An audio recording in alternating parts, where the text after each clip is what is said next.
हमारे जीवन में जो भी अभी इतनी महत्वपूर्ण चीज़ घटित हो रही है, जब से हम इस भौतिक जगत के अंदर आए तब से अभी तक सबसे महत्वपूर्ण घटना श्रील प्रभुपाद के संपर्क में आना। क्योंकि बहुत सारी घटनाएं तो घटती रहती हैं, हर दिन घटनाएं घटती हैं, किंतु वो सब से केवल जन्म मृत्यु का चक्र ही चलता है। किंतु श्रील प्रभुपाद के आंदोलन, उनकी पुस्तकें, उनके भक्त शिष्य, उनके संपर्क में आने से हमें वापस भगवत धाम जाने का, भगवान श्री कृष्ण जिनको हम भूल गए, ठुकरा दिया, उनसे पुनः उनकी सेवा में युक्त होने का अवसर हमें प्राप्त हुआ है। तो श्रील प्रभुपाद जी का गुणगान जितना अधिक हम अपने जीवन में कृष्ण भक्ति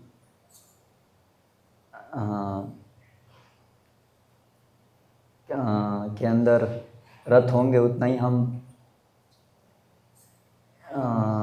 और अधिक गहराई से समझ पाएंगे कि श्रील प्रभुपाद ने जो हमें गिफ्ट दिया है वो कितना अमूल्य है। तो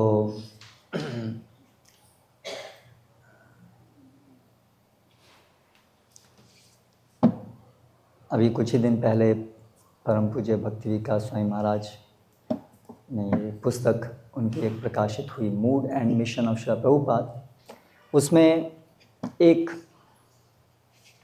पूरा सेक्शन है श्रील प्रभुपाद किस प्रकार महान थे, महान, और उनके कंट्रीब्यूशन उनके समाज के प्रति, सबके हमारे जीवन के प्रति, पूरे संसार के स्तर पर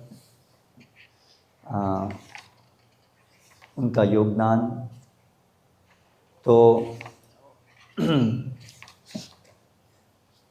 परम पूज्य भक्ति विकास स्वामी महाराज स्वयं प्रभुपाद जी के चरणों में समर्पित हैं और बहुत निष्ठा से उनकी सेवा कर रहे हैं। इसलिए जो उनके साक्षात्कार हैं वो बहुत गहरे हैं। इसलिए हम प्रयास करेंगे कि उनके जो साक्षात्कार हैं, प्रभुपाद जी का जो गुणगान है, उसे पढ़ें और उस पर कुछ चर्चा करें।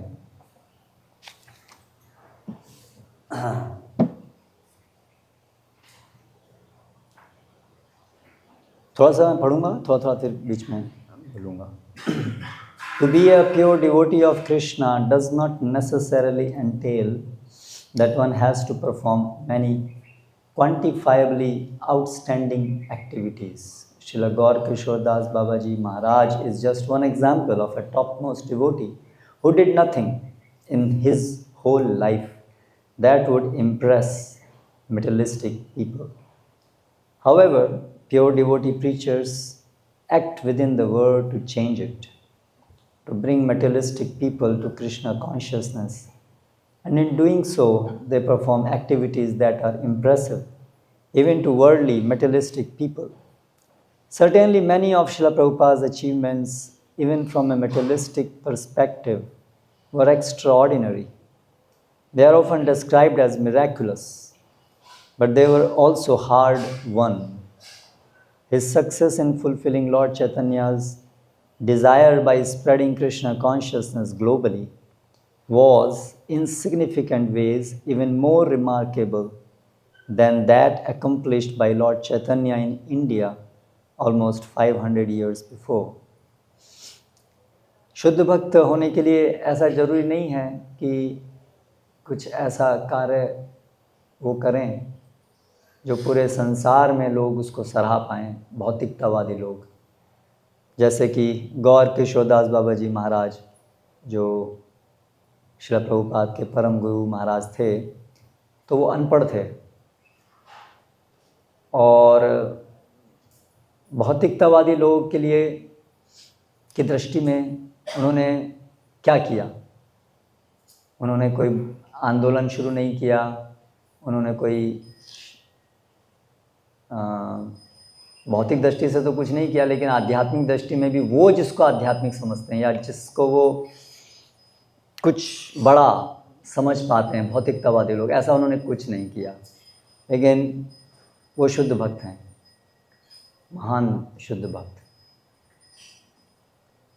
लेकिन श्रील प्रभुपाद जैसे जो आचार्य होते हैं वे गोष्ठ्यानंदी होते हैं, जो प्रचार कार्य में संलग्न होते हैं। कृष्ण की इच्छा से गौर कृष्ण बाबा जी महाराज जैसे भजनानंदी भक्त उस प्रकार की सेवा करते हैं जैसा भगवान उस प्रकार से चाहते हैं। दोनों ही महान हैं, लेकिन उनकी बाह्य जो क्रियाएं हैं वो सब बिल्कुल अलग है। तो श्रील प्रभुपाद ऐसे गोष्ठ्यानंदी भक्त थे जिन्होंने विशेष रूप से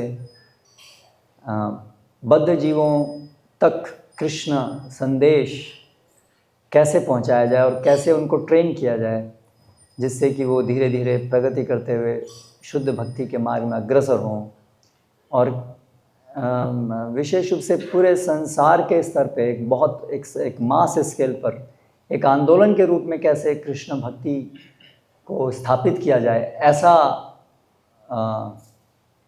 ऐसी सोच और ऐसा कार्य वो श्रील प्रभुपाद ने किया, जिसकी वजह से वो गोष्ठ्यानंदियों में एक महान उनका स्थान है। Although lists of Srila Prabhupada's achievements usually begin with what he did in the West, prior to that he had spent a lifetime in pure devotion to Krishna. His pure devotion was his greatest achievement and the basis from which all else developed. तो श्रील प्रभुपाद ने क्या किया? तो जब ये विचार हम करते हैं तो मुख्य रूप से जब से समाज ने उनको, संसार ने उनको देखना शुरू किया, ओह ये कोई, इन्होंने बहुत बड़ा बदलाव किया है, इतने लोग इनके पीछे हैं, इन्होंने इतने सारे हिप्पियों को बदल दिया है, ये सब चीज़ें आरंभ हुई जब वो प्रभुपाद जी पाश्चात्य जगत में गए। लेकिन महाराज यहाँ पर लिख रहे हैं कि वास्तव में उससे पाश्चात्य जगत में जाने से पहले प्रभुपाद तो 70 साल की उम्र में गए, पर उससे पहले का जो उनका जीवन था, तो क्या उसमें कोई विशेष कार्य नहीं था? नहीं, वास्तव में श्रील प्रभुपाद वेस्ट में जाने से पहले शुद्ध भक्त, भगवान कृष्ण की शुद्ध भक्ति सेवा कर रहे हैं, और ये सबसे बड़ी अचीवमेंट है। अंततः अचीवमेंट क्या है? अचीवमेंट उसका सबसे एसेंस जो है, उसका जो सार है, वो है कृष्ण के साथ जो हमारी मूलभूत स्वरूपगत अवस्था है उसको पुनर्जागृत करना। That's all, simple. वही अचीवमेंट है सबके जीवन में, वो एसेंस है। अब उसका प्रकटीकरण या उसके साथ साथ अन्य बहुत सारी चीज़ें हो सकती हैं। भगवान की इच्छा से बहुत सारी और अन्य चीज़ें हो सकती हैं, लेकिन अगर ये जो सेंट्रल पॉइंट है, एसेंस जो है, सार जो है कि कृष्ण प्रेम, यदि कृष्ण का एक निष्ठावान सेवक यदि ये कोई नहीं बनता है तो अन्य सारी तथाकथित अचीवमेंट जो है वो कोई अचीवमेंट नहीं है, वो ज़ीरो है। भले ही वो समाज की दृष्टि में या कुछ समय के लिए ऐसा प्रतीत हो कि वो बहुत बड़े कार्य हैं, लेकिन वो कोई बड़े कार्य नहीं, क्योंकि वो सब कृष्ण भावनामृत में जो भी बड़े कार्य हैं उनके प्राण तो यही हैं कि कृष्ण के प्रति हमारी सेवा भावना उत्पन्न हुई या नहीं हुई। इसलिए महाराज बार बार बोलते हैं कि जनरली हम ऐसे जब डिस्कशन करते हैं, बखान करते हैं, तो जनरली ऐसे भक्तों का बखान किया जाता है जिन्होंने एक बड़ा प्रचार का कार्य किया, एक इस प्रकार से। किंतु ऐसे बहुत सारे भक्त हैं जिन्होंने जिनका किसी को पता भी नहीं चला कि वो एक भक्त हैं, मतलब बहुत ज़्यादा नहीं, कुछ उनके परिवार के लोग या आसपास में रहने वाले लोग केवल जानते होंगे उनको। ऐसा नहीं कि उनके समाचार पूरे संसार में भक्तों के समुदाय में व्याप्त हैं। लेकिन वे लोग कृष्ण को प्राप्त किए, ऐसे अनेक लोग हैं। जैसे गुरु महाराज अभी एक प्रवचन में बता रहे थे एक उनकी गॉड सिस्टर के विषय में। तो उनके पति तो फेमस थे, पर उनके विषय में गृहिणी थी, अपने कार्य करती घर के, भगवान की सेवा, मंदिर में कुछ सेवाएं करती थी, अमेरिका में शायद थी, रहती थी। तो अभी उन्होंने देह त्याग किया। लेकिन देह त्याग जो उन्होंने किया जिस प्रकार से, उससे हम समझ सकते हैं कि उन्होंने कृष्ण को प्राप्त किया। और इस तरह से वो उनके अचीवमेंट का कोई तुलना ही नहीं है।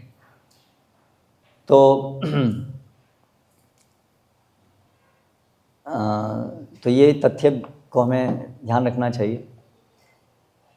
तो श्रील प्रभुपाद उससे पहले भी शुद्ध भक्त थे, और फिर वेस्ट जाने के बाद कृष्ण के आदेश से, उनकी इच्छा से उन्होंने वो शुद्ध भक्ति तो वो थे ही, उसके उपरांत उस शुद्ध भक्ति के प्रकटीकरण के रूप में इतना सारा काम हुआ, इतना बड़ा आंदोलन।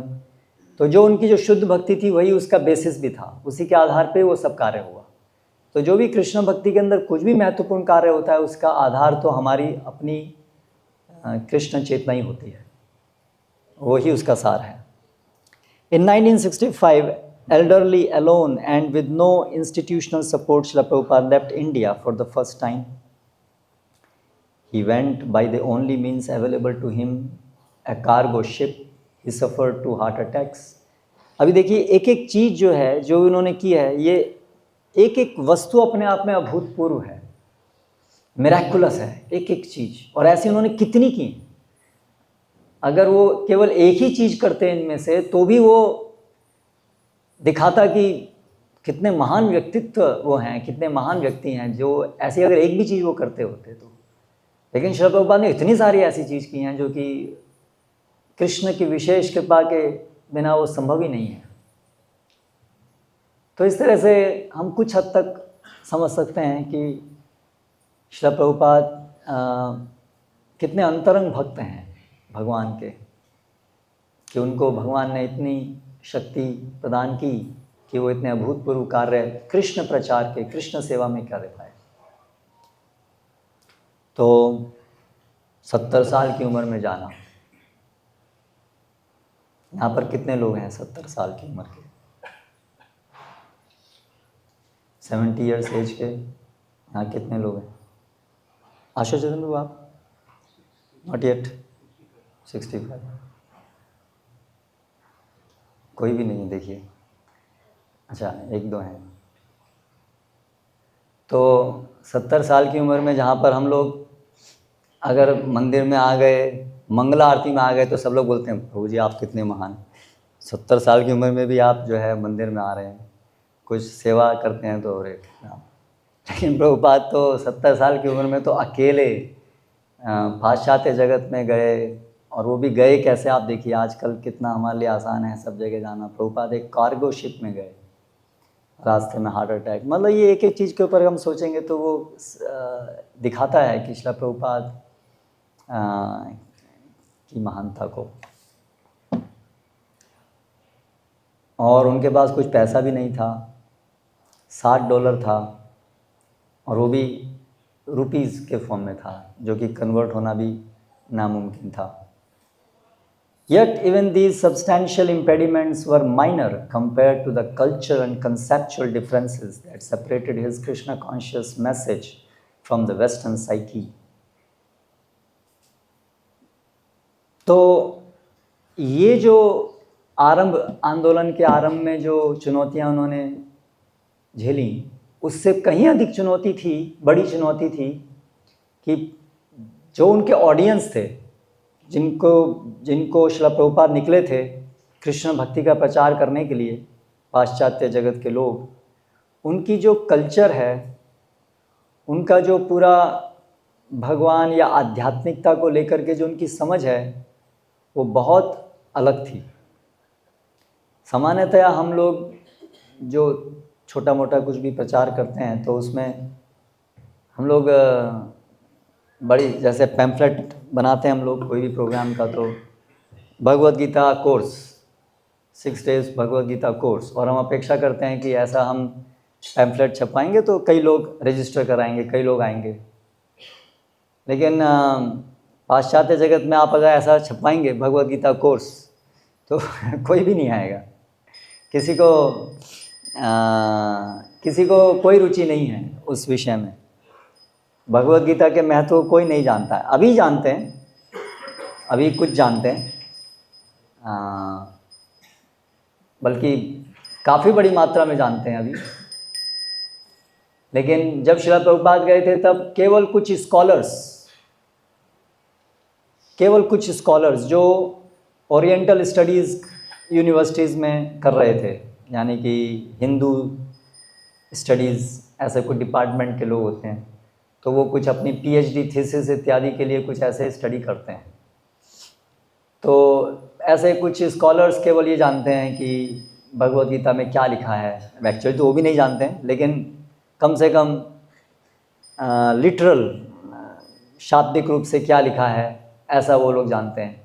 और फिर चैतन्य महाप्रभु के विषय में तो कौन जानता था। जैसे वो जो थे प्रोफेसर हॉपकिंस आई थिंक, तो जब वो शिष्यों को मिले, प्रभुपाद जी के शिष्यों को, और उन्होंने देखा कि उन्होंने सुना था कि ये कोई मूवमेंट शुरू हुआ है और ये हिप्पी लोग ऐसे कोई भारत से कोई स्वामी जी हैं और ये लोग जो हैं ऐसे कोई धार्मिक आंदोलन है और उसमें इतने लगे हुए हैं। तो और उन्होंने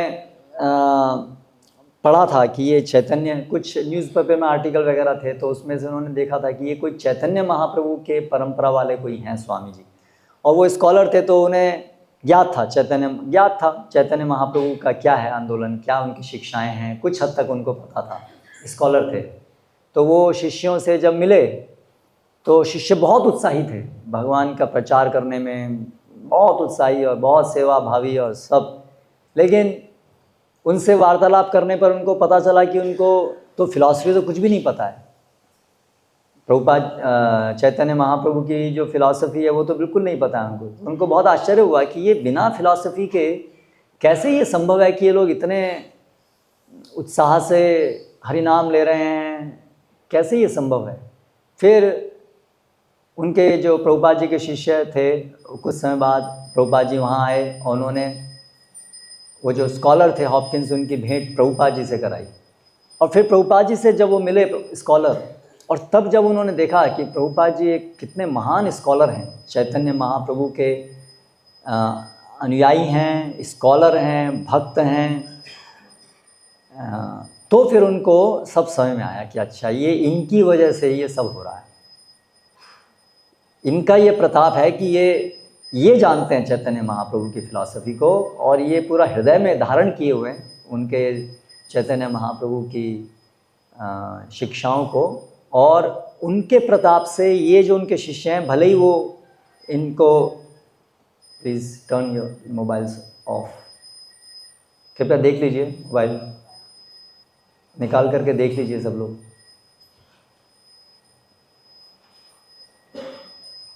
सो तब वो समझे कि ये श्रील प्रभुपाद की शक्ति चल रहा है।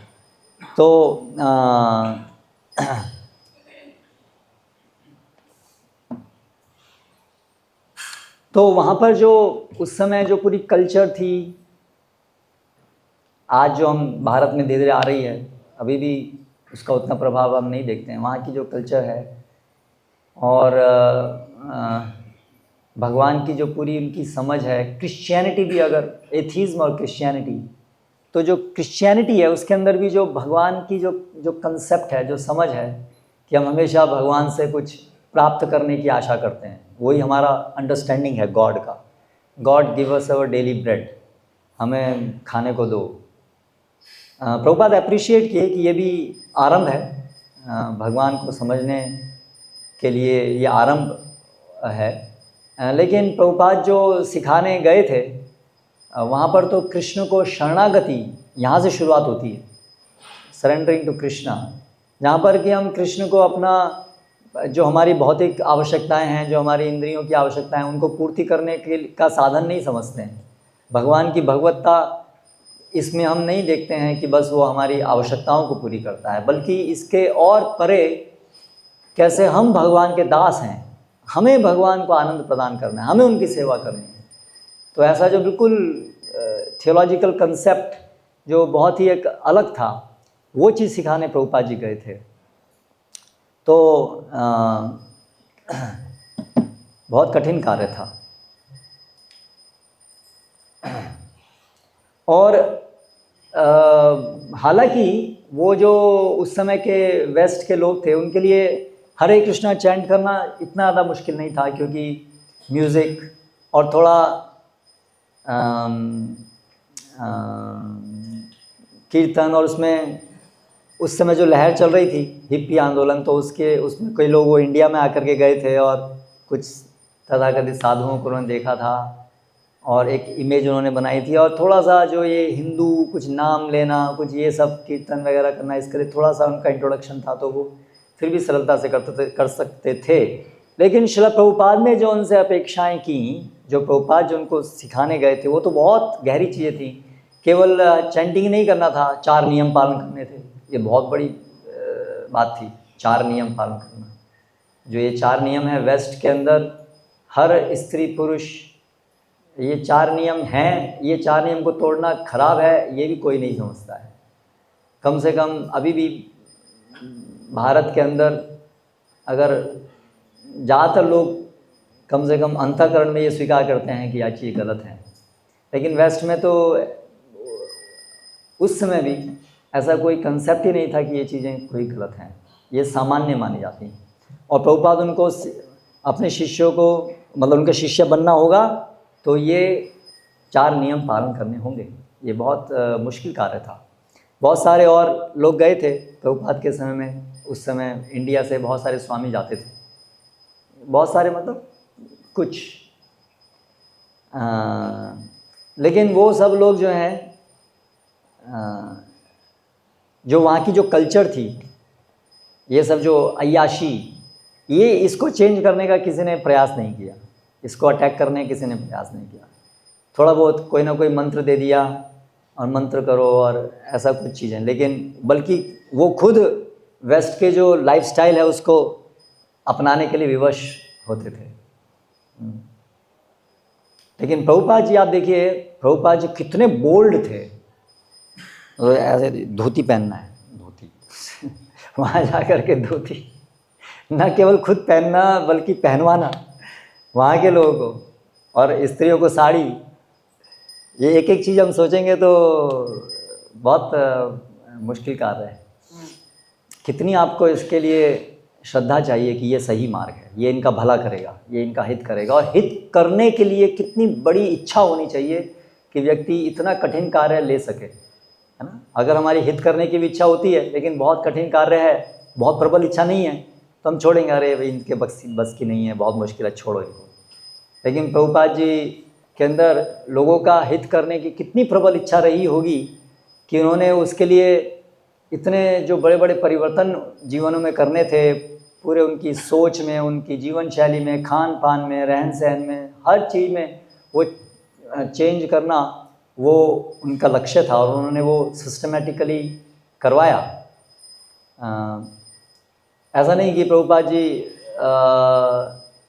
ठीक है थोड़ा बहुत जो हो सकेगा करेंगे, ऐसा नहीं। प्रभुपाद जी के अंदर करुणा थी कि इन लोगों का ये सब कृष्ण भावनामृत के बिना इनका जीवन बेकार है, और कृष्ण भावनामृत के लिए जो भी आवश्यक है वो करना होगा। हालांकि श्रील प्रभुपाद ने बहुत सारी जो वैदिक कल्चर की चीज़ें हैं वो एकदम से स्थापित भी नहीं की, कुछ चीज़ों को उन्होंने अलाउ भी किया, लेकिन उनकी जो ओवरऑल जो मूड था वो था कि जो वो सिखाने आए वो केवल एक ऊपरी स्तर पे नहीं है। ऐसा नहीं कि जो उन लोगों को अच्छा लगता है बस उतना ही दे दो।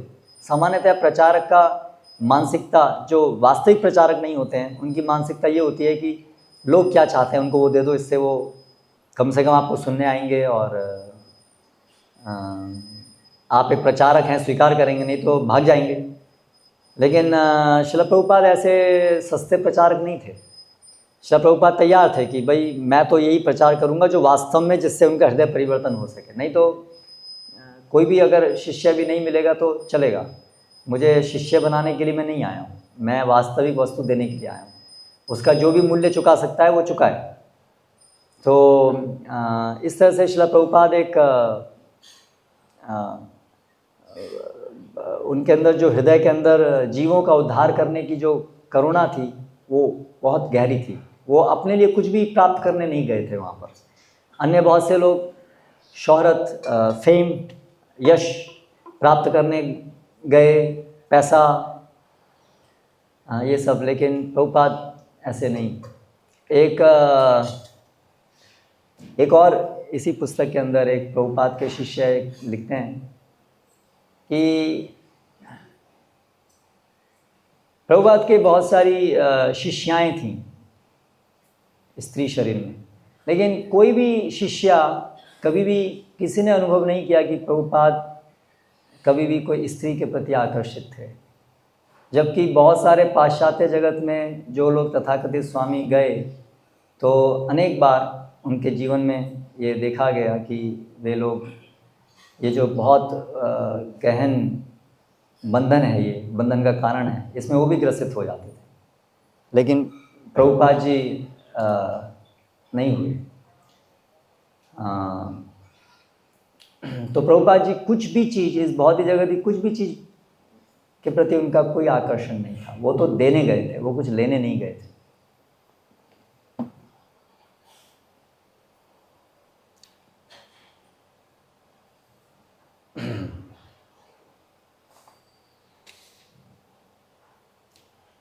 फिर एक और चीज़ जो श्रील प्रभुपाद ने बहुत ही महान चीज़ वो की, तो वो लिखते हैं तमाल कृष्ण महाराज,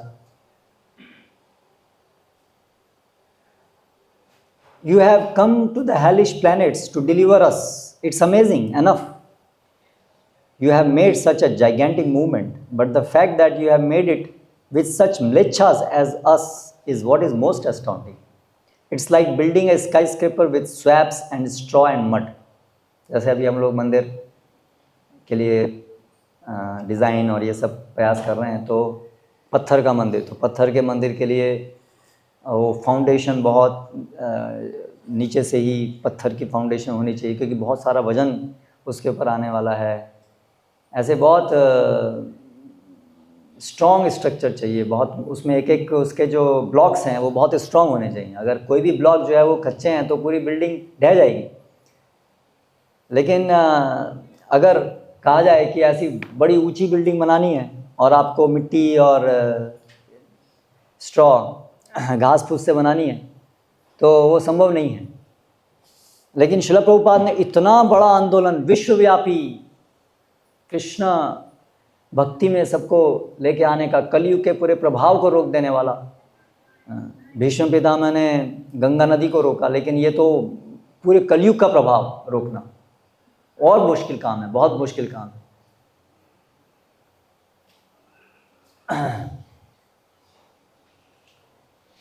तो ऐसा महान कार्य, इतना बड़ा मूवमेंट किया, लेकिन कैसे लोगों को उन्होंने, किन लोगों के द्वारा ये आंदोलन खड़ा किया? जो लोग ड्रग एडिक्ट थे, ऐसे लोगों के द्वारा, सेक्सुअल एडिक्शन,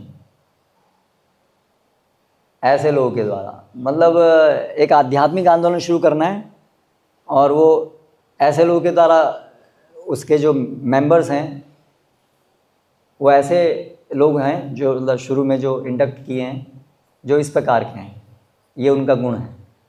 तो मतलब आपको चिंतामणि होना होगा, टच स्टोन, कि जिसके प्रभाव में आकर के एक लोहा भी सोना बन जाए, तभी संभव है। तो प्रभुपाद जी ऐसे एक चिंतामणि थे कि उनके प्रभाव में आकर के 3rd, 4th, 5th, 6th, Prabhupada विशेष रूप से वेस्ट में और अभी तो सभी जगह, प्रभुपाद जब देखते थे, ये जब मतलब नॉमेनक्लेचर देते थे, ये कौन है, तो ऐसे देते थे 5th, 6th, 7th, 8th, 9th, 10th class.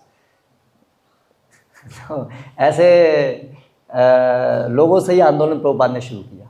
इसलिए वो मूवी है ना, दम मारो दम, देवानंद की।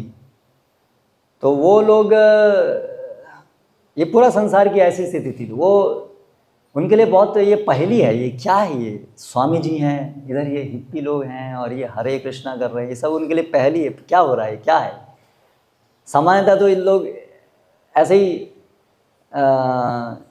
सोचे शुरू में कि ऐसे ही ये इनका कुछ दम मारो दम, मतलब वही ड्रग एडिक्ट हैं ये लोग, और बस ऐसे ही हरे कृष्ण इन्होंने ऐसे ले लिया है। लेकिन धीरे धीरे पूरे इंडिया में भारतीयों ने ये देखा कि ये बकवास है, ऐसे दम मारो दम वाले नहीं हैं लोग, तो बहुत कड़ाई से नियमों को पालन करने वाले हैं। और जैसे जैसे ये चीज़ अप्रिशिएट हुई तो आज पूरे भारत के अंदर कम से कम इस्कॉन के बारे में, जो भी हम प्रभुपाद के जैसे भी फॉलोअर्स हैं, लेकिन कम से कम ये बात तो सब लोग सराहते हैं कि ये 4 नियम जो हैं ये लोग कड़ाई से पालन करते हैं। तो इसको लेकर के कम से कम बहुत प्रशंसा है लोगों के अंदर। लोग इसलिए आसानी से, कई लोग, ज़्यादातर लोग अप्रिशिएट करते हैं, लाखों की संख्या में, और जुड़ना चाहते हैं। तो ये जो इसका जो स्थापन किया है कि बहुत चैलेंजेस, क्योंकि आप देखिए कोई भी कार्य करने आते हैं तो ईर्ष्यालु लोग होते हैं, द्वेषी लोग होते हैं, तो वो हमेशा से कुछ गलत ही देखते हैं, उसका गलत प्रचार करते हैं। तो ऐसे प्रभुपाद जी को भी हमेशा झेलना पड़ा, हमेशा से। जब प्रभुपाद वेस्ट में गए तो वेस्ट में कल्ट, ऐसे जो वहाँ के वेस्टर्न जो क्रिश्चियंस थे वो लोग भयभीत हो गए कि ये पता नहीं क्या करेंगे, ये हमारे क्रिश्चियनिटी को तो पूरा ख़त्म कर देंगे, और ये हमारे बच्चे तो हमारी क्रिश्चियनिटी। हालांकि वो लोग जो उनके बच्चे थे तब भी कोई क्रिश्चियनिटी को तो छोड़ ही रहे थे, कोई पालन नहीं कर रहा था, क्योंकि मोनोटोनस हो गई क्रिश्चियनिटी उन लोगों के लिए, कोई आकर्षक नहीं रही। तो इसलिए वो तो एथिस्ट हो रहे थे, नास्तिक हो रहे थे। लेकिन फिर भी अगर ये आध्यात्मिक आंदोलन में जाए तो कुछ क्रिश्चियंस थे जिन्होंने अप्रिशिएट किया कि ये हमारे ही बच्चे हैं और ये धर्म को छोड़ रहे थे, लेकिन अभी आप स्वामी जी आए हैं, आपने इनको वापस धर्म के प्रति इनका उत्साह आकर्षित किया है ये। लेकिन बहुत ज़्यादातर लोग जो थे वो इसको एक भय के रूप में देखते थे, इस आंदोलन को। और इसलिए एक ऐसे लोग, कल्ट मतलब एक ऐसा आंदोलन जिसमें फैनेटिसिज्म है, यानी कि कोई भी चीज़ों को ध्यान से सोच के समझ करके तथ्यों पे आधारित नहीं है, बस एक सनक पे आधारित कुछ काम कर देना है, और जो जनरली लोगों के लिए और समाज के लिए अहितकारी है उसको कल्ट कहते हैं। तो लोग इस्कॉन को विशेष रूप से उस समय में एक कल्ट के रूप में देखते थे, तो इसलिए उसको रोकने का बहुत प्रयास भी किया करते थे। ऐसे कोर्ट केस भी हुआ बहुत बड़ा, जिसमें ब्रेन वॉश, प्रभुपाद जो हैं ये ब्रेन वॉश कर रहे हैं, यानी कि वही कल्ट, यानी कि गुमराह कर रहे हैं बच्चों को, ऐसे बहुत बड़ा आरोप लगाया था। तो ये सब चीज़ें झेलते हुए श्रील प्रभुपाद ने वेस्ट के अंदर ये आंदोलन स्थापित किया। तो ऐसे लोगों को लेकर के ये भी ये एक महानता है प्रभुपाद जी की।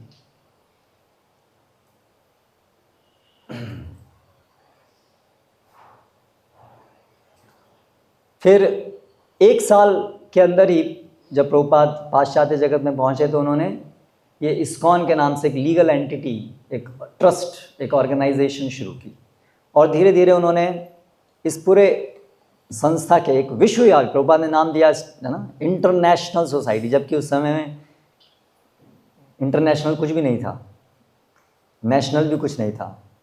एक न्यूयॉर्क के अंदर केवल कुछ 5-10 लोग थे, लेकिन प्रभुपाद जी का विज़न जो था वो था कि ये विश्वव्यापी आंदोलन वो शुरू कर रहे हैं, और उसके अनुसार उन्होंने योजनाएं और उसका व्यवस्थापन बनाया था। तो ये भी एक अभूतपूर्व कार्य है। अगर कोई व्यक्ति ट्रस्ट बनाता है और उसको थोड़ा सा भी ऑर्गेनाइज करता है तो उसको समझ में आएगा कि ये कितनी बड़ी, ये भी एक बहुत, ये आसान काम नहीं है ये भी। और किसी भी एक ट्रस्ट को, ऑर्गेनाइजेशन को इतने बड़े स्तर पे ले जाना, उसके लिए जो भी व्यवस्था है उसको सोचना, उस प्रकार से इम्प्लीमेंट करना, ये सब चीज़ें बहुत बड़ी चीज़ें होती हैं, और प्रभुपाद ने अकेले ऐसे इन सब चीज़ों को किया। He was not the first Indian guru in America. During the 1960s, the word guru became embedded in the English language during a rush of assorted sages from India eager to cater to the surging interest in Eastern spirituality. Amid a plethora of questionable godmen, Srila Prabhupada demonstrated by his personality, purity and teachings what is actually meant to be a guru. तो बहुत सारे गुरु शब्द उस समय famous था।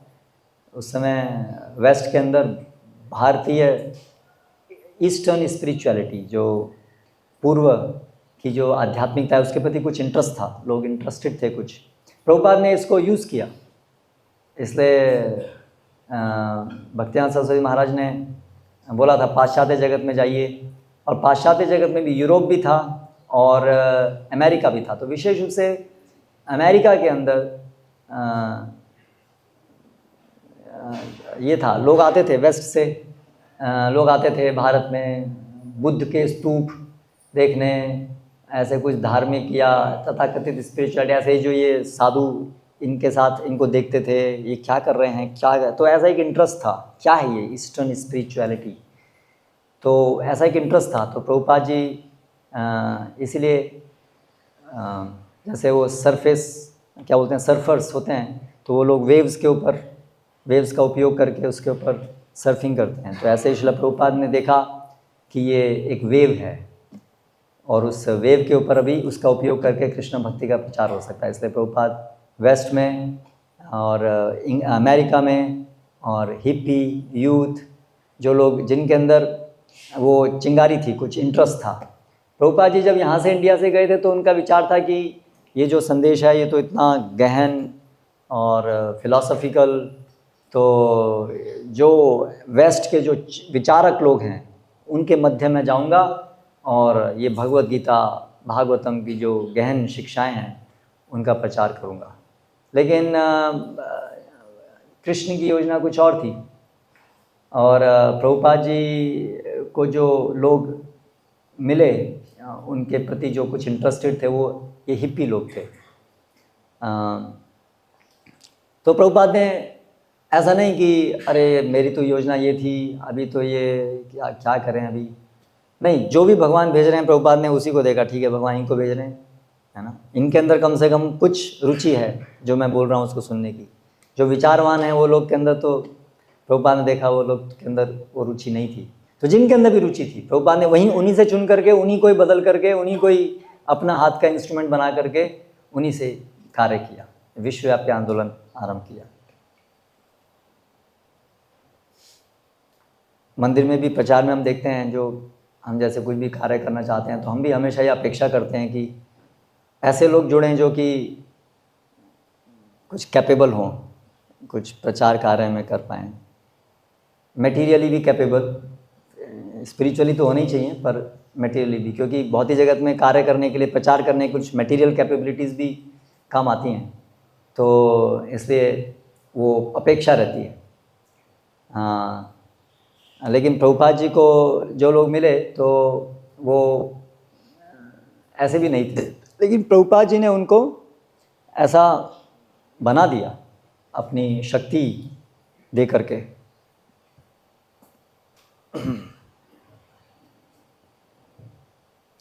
Ministering mostly to hippies, reveling in free sex and the use of hallucinogenic drugs, who typically conceived spirituality as a mystical, outwardly state, Srila Prabhupada taught that spiritual life and even human life begins with 4 regulative principles: no meat eating, no illicit sex, no intoxication, and no gambling. Distinct from the fuzzy notions of floating in some imagined light, Srila Prabhupada gave practical directions for understanding and experiencing God in every step of life. तो वहाँ के जो ये hippie लोग थे, उनके लिए उनकी जो समझ थी, एक जो भी उनका एक विजन बना था, एक सोच बनी थी, स्पिरिचुअलिटी क्या होती है, तो एक जादू जैसे एक अवस्था है जिसमें हम ऐसे तैरते हैं और पूरे जगत से ऊपर उठ जाते हैं, ऐसा एक उनका विचार था कि ये स्पिरिचुअलिटी है। तो इसलिए वो लोग ड्रग्स लेते थे, तो ड्रग्स लेकर के आदमी जो है ना वो कुछ समय के लिए रियलिटी से कट ऑफ हो जाता है, इस जगत की रियलिटी से कट ऑफ हो जाता है, एक दूसरे अनरियल इमेजिन्ड संसार के अंदर पहुंच जाता है। तो ड्रग्स उसमें हेल्प करती हैं, इसलिए उस समय पूरा आंदोलन था कि ड्रग्स से स्पिरिचुअलिटी, करेक्ट। तो प्रभुपाद जी ने उनको बताया ड्रग्स से स्पिरिचुअलिटी नहीं, स्पिरिचुअलिटी सबसे पहले 4 नियम पालन करो, वहाँ से शुरुआत होगी, हरे कृष्णा जप करो। ये सब बकवास है। जैसे प्रभुपाद के शुरू में प्रभुपाद वहाँ टॉमस्किन स्क्वायर पार्क में गए और वहाँ सब हिप्पी इकट्ठे हो गए। प्रभुपाद जी तंबूरा पर एक तार वाला, उस पर 4 घंटे हरे कृष्णा जप कर रहे हैं। और उनके साथ में जो उनके सबसे पहले शुरू के कुछ अनुयायी थे, अच्युतानंदा, ऐसे कुछ कीर्तनानंदा, ऐसे कुछ लोग थे, वो डांस कर रहे हैं।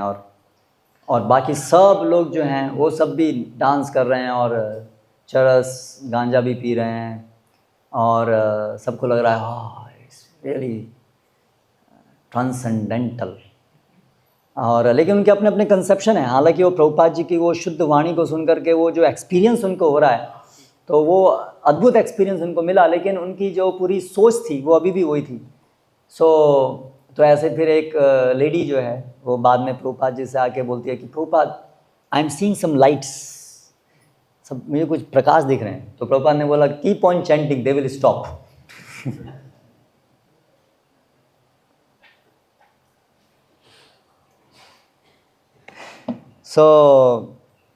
प्रभुपाद ने ये जो आज देखिए भारत में भी तो ऐसा स्पिरिचुअलिटी के नाम पे ऐसे ना, जैसे कोई भी मिलेगा साधु को बोलेंगे, जैसे अपने बच्चों को बोलेंगे जाना है तेरे को भी साधु बनना है, मतलब साधु मतलब कौन, निठल्ला। बेसिकली बेसिक डेफिनेशन जो लोगों के दिमाग में है, साधु मतलब निठल्ला, जैसे कुछ काम वाम नहीं है, बस एक तथाकथित कोई भगवान, ऐसे कामचोर जिसको काम नहीं करना होता है वो लोग जो है साधु बन जाते हैं। ये बेसिक आइडिया है लोगों के दिमाग में। तो वेस्ट के अंदर था कि निठल्ला भी होना चाहिए और ड्रग एडिक्ट भी होना चाहिए, दोनों होना चाहिए, निठल्ला भी होना चाहिए और ड्रग्स, फ्री सेक्स, ड्रग्स, ये है स्पिरिचुअलिटी। तो क्या कंसेप्ट था उनका। और प्रभुपाद जी एक बहुत मोरली अपराइट और स्पिरिचुअली इतना डेप्थ वाले ऐसे महान भक्त, उन लोगों के बीच में बड़े, आप सोचिए, मतलब ऐसे लोगों के कोई अभी भी हम जब कीर्तन में आते हैं कोई शराबी मिल जाता है तो हम दूर भागते हैं ना उनसे, ए शराबी से। प्रभुपाद जी उन लोगों के बीच में ही रह करके और उन्हीं को ही भक्त बना करके उन्हीं के द्वारा आंदोलन आरंभ किए। प्रभुपाद ने पूरे वेस्ट में और इवन इंडियंस को भी ये प्रभुपाद ने सिखाया कि जो भक्ति, जो ये आध्यात्मिकता है, वो कोई एक मानसिक इमेजिनेशन नहीं है, वो एक बहुत प्रैक्टिकल चीज़ है, जीवन में व्यवहार में लाने की चीज़ है। वो केवल ऐसा नहीं है कि बस कुछ मन में बैठ करके कुछ भाव में अचानक आ गए, फिर बाद में पूरा भूल गए, फिर अपने पैसा कमाने का काम किए और कभी कभी हम ऐसे भाव में खो जाते हैं। वो हमारी भक्ति है, वो हमारी आध्यात्मिकता है, ऐसा नहीं है। आध्यात्मिकता प्रतिदिन हमारे जीवन में जो हमारे रूटीन काम है, रेगुलर काम है, इवन हमारा पैसा कमाना, इवन हमारा परिवार चलाना, सब कुछ आध्यात्मिकीकरण होना चाहिए। हर चीज़ का, हर चीज़ स्पिरिचुअलाइज होनी चाहिए। ये जो रिवॉल्यूशनरी कंसेप्ट है भक्ति का, ये प्रभुपाद ने दिया। गीता की समझ, हाँ, ये भी इसमें आएगा। संसार बाहर के लोगों में ठीक है, गीता को लोग जानते थे, स्कॉलर्स लोग कुछ पढ़ते थे, गीता के संस्करण थे, बहुत सारे एडिशंस थे, लेकिन वो गीता के संस्करण जो भी थे वो क्या थे, कुछ लिटरल ट्रांसलेशन था। तो उसमें कर्म योग, जहाँ पर कुछ आए, ये कर्म योग है, और बहुत ज़्यादा इम्पर्सनलिज्म से इन्फ्लुएंस थे उनकी सारी कमेंट्रीज। लेकिन श्रील प्रभुपाद ने अपनी भगवत गीता के द्वारा, भगवत गीता यथारूप के द्वारा ये सिखाया कि भगवत गीता का वास्तविक अर्थ ये है, अर्जुन की तरह। अर्जुन क्या चाह रहा था, भागना युद्ध से, एस्केप। लेकिन भगवान कृष्ण ने उसको सिखाया नहीं, ये आध्यात्मिकता नहीं है। आध्यात्मिकता है माम अनुस्मर युद्ध च। Spirituality brought into this world. आध्यात्मिकता केवल आउटवर्डली नहीं है, केवल इस संसार में आध्यात्मिकता नहीं है. अगर आध्यात्मिकता को पालन करना है तो ये संसार से नाता तोड़ना पड़ेगा. ये जो एक जनरल आइडिया स्पिरिचुअलिटी के बारे में था, जो आज भी बहुत हद तक प्रचलित है. प्रभुपाद जी ऐसे महान आचार्य हुए जिन्होंने इस गलत धारणा को तोड़ा. इतनी गहराई में व्याप्त पूरे संसार में और भारत में विशेष रूप से व्याप्त इस गलत धारणा को तोड़ा कि ये जो स्पिरिचुअलिटी है वो केवल सन्यासियों के लिए नहीं है, जो लोगों ने संसार को छोड़ दिया है, हिमालय पे चले गए हैं, है ना. नहीं, ये हर व्यक्ति के लिए है. जो परिवार में है उसके लिए भी है, जो एक राजा है, शासक है, उसके लिए भी है, डॉक्टर के लिए भी है, इंजीनियर के लिए भी है, सब के लिए है. और अपना कार्य करते हुए उस कार्य को कैसे कृष्ण चेतना में मोल्ड करना है. और तो ये जो स्पिरिचुअलिटी है वो ऐसा नहीं है कि एक हमारा खाना है और खाने में कुछ स्पाइसेस हैं. स्पिरिचुअलिटी ऐसी नहीं, वो खाना है पूरा. It's the whole content. हमारा पूरा जीवन जो है वो स्पिरिचुअल होना चाहिए. हमारी हर चीज़ स्पिरिचुअल होनी चाहिए. तो ये जो थियोलॉजी का ये जो कंसेप्ट है, ये जो पूरी भगवत तत्व विज्ञान की ये जो समझ है, वो तो प्रभुपाद जी ने ही स्थापित की है पूरे संसार में. आज तो भी आसान है, लोग इस बात को समझ पाते हैं और जीवन में क्या करना है, कैसे इसको समझ पाते हैं. अभी इतना ऐसा नहीं है कि लोग जैसे बस साधु मतलब निठल्ला या सन्यासी जिसको कोई मतलब नहीं है. ये चीज़ बदली है प्रभुपाद जी के आंदोलन के कारण.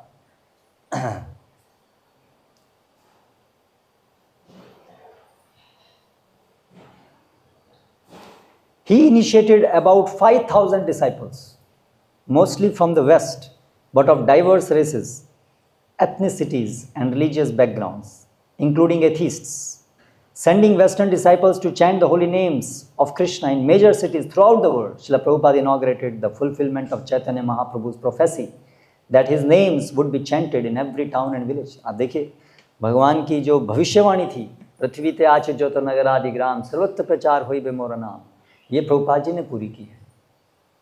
यानी कितने अंतरंग भक्त प्रभुपाद जी होंगे कि चैतन्य महाप्रभु ने श्रील प्रभुपाद को उनकी जो भविष्यवाणी है उसको पूरा करने का क्रेडिट प्रभुपाद जी को दिया.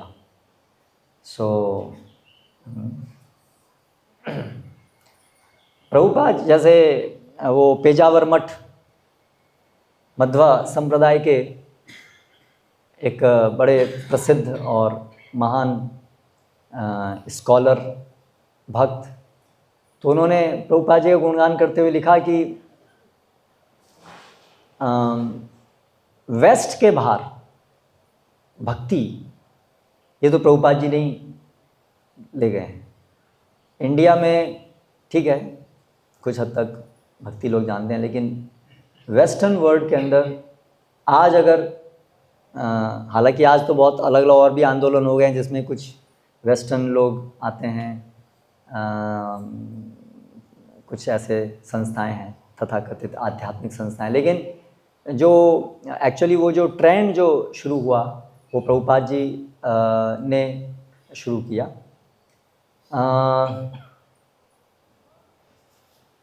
हालांकि और भी लोग थे प्रभुपाद जी, ट्रांसेंडेंटल मेडिटेशन जो लोग प्रभुपाद से पहले वहाँ गए थे, तो उस दृष्टि से, लेकिन जितनी बड़ी मात्रा में जो वेस्टर्न लोग भारत की इस जेन्युइन स्पिरिचुअल कल्चर की तरफ जो मुड़े, वो तो निश्चित रूप से श्रील प्रभुपाद के द्वारा हुआ.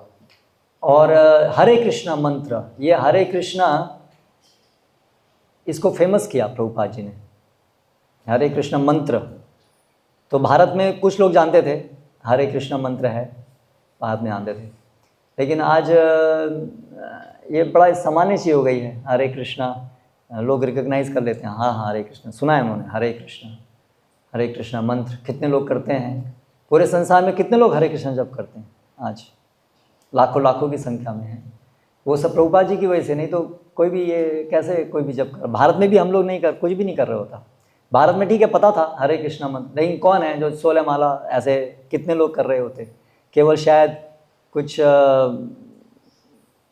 श्री संप्रदाय और मध्वा संप्रदाय ऐसे स्टॉन्च कुछ लोग जो उनके मठों में रहते हैं, सन्यासी हैं या बहुत तीव्रता से उनके साथ जुड़े हुए हैं, गिने चुने ऐसे लोग ही हैं जो ऐसे साधना ऐसे करते हैं। लेकिन आज ये साधना करना लोगों के जीवन में हर दिन 2, 3, 4 घंटे की साधना एक सामान्य लोगों के जीवन में लेके आना, ये तो प्रभुपाद जी ने किया है। इतने सारे लोग जो अपना जॉब करते हैं, मतलब एक सामान्य गृहस्थ की तरह से अपना परिवार चलाने का काम करते हैं, वो लोग इतनी गंभीरता से साधना करते हैं। ऐसे जो ये साधना करना जीवन का एक भाग है। संसार में बाहर के लोग चकित होते हैं ना, ये क्या पूजा तो हम भी करते हैं, पर आपकी पूजा तो अजीब ही है, घंटों घंटों करते हैं आप तो लोग परेशान हो जाते हैं देख करके कि उनको लगता है कि ये पूजा तो 5 मिनट की होती है, ये घंटों की पूजा कैसे होती है। तो ये प्रभुपाद जी ने स्थापित किया कि ये पूजा केवल बस एक नमक की तरह से नहीं है ना, ये साधना तो हमारे जीवन का सबसे महत्वपूर्ण भाग है ना। तो ऐसा जीवन पूरा साधना की तरफ हमारा चलना चाहिए। हमारे जीवन में पूरा आयोजन उसका ऐसा होना चाहिए कि कैसे हम बलिष्ठ साधना कर पाएँ कई घंटे। 16 माला जप तो प्रभुपाद ने कहा मिनिमम, कोई भी शिष्य होना है मिनिमम चैंट 16 राउंड, मतलब 2 घंटे कम से कम 2 घंटे गए। और उसके बाद में फिर पुस्तक पढ़ना, भागवतम, इतनी सारी पुस्तकें लोग आजकल पढ़ना मतलब तो क्या छोटी छोटी कुछ सब वो भगवद गीता उन पे आधारित पुस्तकें भी, बस ऐसी संस्थाएं हैं जिसमें पूरी संस्थाएं हैं जिनके बुक कितनी है उनके पास, ऐसी छोटी छोटी कुछ पन्नों की किताबें हैं बस छोटी छोटी, दैट्स ऑल, पूरा मूवमेंट उस पर चल रहा है। लेकिन प्रभुपाद जी ने ये मूवमेंट के लिए जो पूरी आधार है, फिलॉसफी है, कितने सारे ग्रंथ प्रभुपाद जी ने उसके सपोर्ट में दिए हैं। और प्रभुपाद ने ये हमको ट्रेन किया कि कैसे हमें इसमें इन शास्त्रों में को नियमित पढ़ते हुए और अन्य अपने जीवन में पूरे उसको साधते हुए हमें उसको पूरा आत्म साक्षात्कार करना है, जिसके लिए हमें ज़रूरी हो कम से कम उसको पढ़ना होगा, सुनना होगा। तो ये बहुत बड़ा कार्य है। अगर प्रतिदिन कोई व्यक्ति गंभीरता से श्रवण नहीं करता है निश्चित समय दे करके, तो वो भगवद गीता भी पूरा करना मुश्किल है।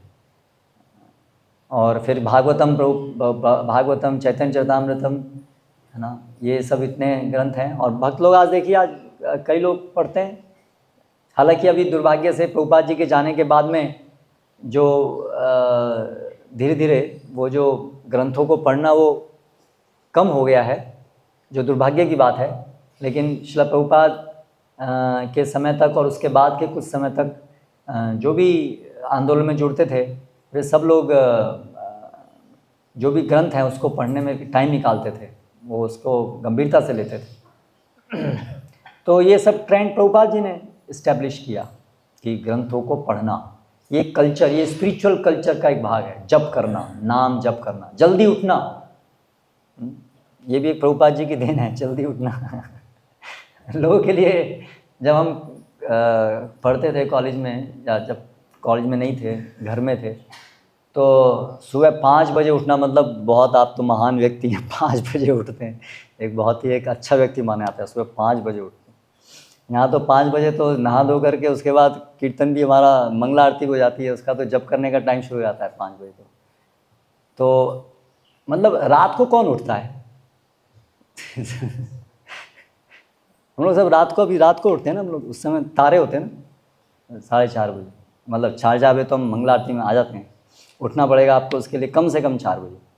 तो रात को उठना, ये प्रभुपाद जी ने सिखाया है, रात को उठना। और ये शास्त्र में बताया उठना चाहिए। तो ब्रह्म मुहूर्त में उठना, तो सूर्योदय से 1.5 घंटा पहले उठना, तो ऐसा ही होगा उस समय, बस लगभग तारे कुछ होंगे, जाने का समय होगा। तो ऐसा इमेजिन भी नहीं लोग कर सकते हैं कि ये इतना लोग। लेकिन आज देखिए कितने लोग जो हैं मंगला आरती में आते हैं, यहीं पर आप देखिए कितने लोग हर दिन मंगला आरती में आते हैं। हाँ, यानी कि कितना अभ्यास पड़ा है लोगों के अंदर। लोगों के अंदर आजकल तो सोने की हैबिट 8-8, 9-9 बजे तक लोग सोते हैं, और संडे में तो उठते ही नहीं है। हाँ, आज संडे है, कल को रात तक हम जगे थे, फिर भी कई भक्त थे जो सुबह उपस्थित थे। तो ये सब कल्चर, ये सब स्पिरिचुअल कल्चर है ना, ये कितनी बड़ी बात है जो श्रील प्रभुपाद ने ऐसे स्थापित की है। तो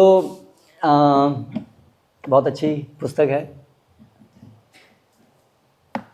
लीजिए आप लोग भी पढ़िए प्रभुपाद जी का गुणगान, और भी बहुत सारी प्रभुपाद जी गुणगान में, लीलामृत, श्रील प्रभुपाद लीलामृत सतस्वरूप दास गोस्वामी के द्वारा पुस्तक है। ऐसे श्रील प्रभुपाद का गुणगान पढ़ेंगे हम, प्रभुपाद की महानता को थोड़ा भी हम श्रवण करेंगे तो उससे चित्त शुद्धि होगी और उनके चरण चिन्हों पर चलने के लिए प्रेरणा मिलेगी। तो और भी गुणगान होगा अन्य भक्तों के द्वारा भी। शाम का पता नहीं मुझे, इज़ दैट कन्फर्म? गौर आरती के बाद। तो गौर आरती के बाद में भक्त लोग जो भी प्रभुपाद जी के का गुणगान करना चाहते हैं वे लोग यहाँ पर सब आएँ और गुणगान आप करिए। ये हमारी सबको करना चाहिए, टाइम निकाल करके बैठना चाहिए, कुछ लिखिए प्रभुपाद जी को एड्रेस करते हुए, पर्सनली एड्रेस कीजिए प्रभुपाद जी को, है ना। प्रभुपाद ने हमारे लिए जीवन में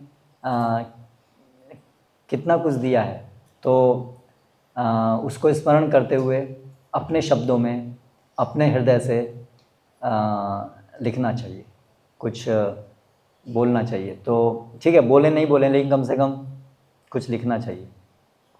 तो ये भी महत्वपूर्ण है एक साधक के जीवन में कि हम कृतार्थ अनुभव करें।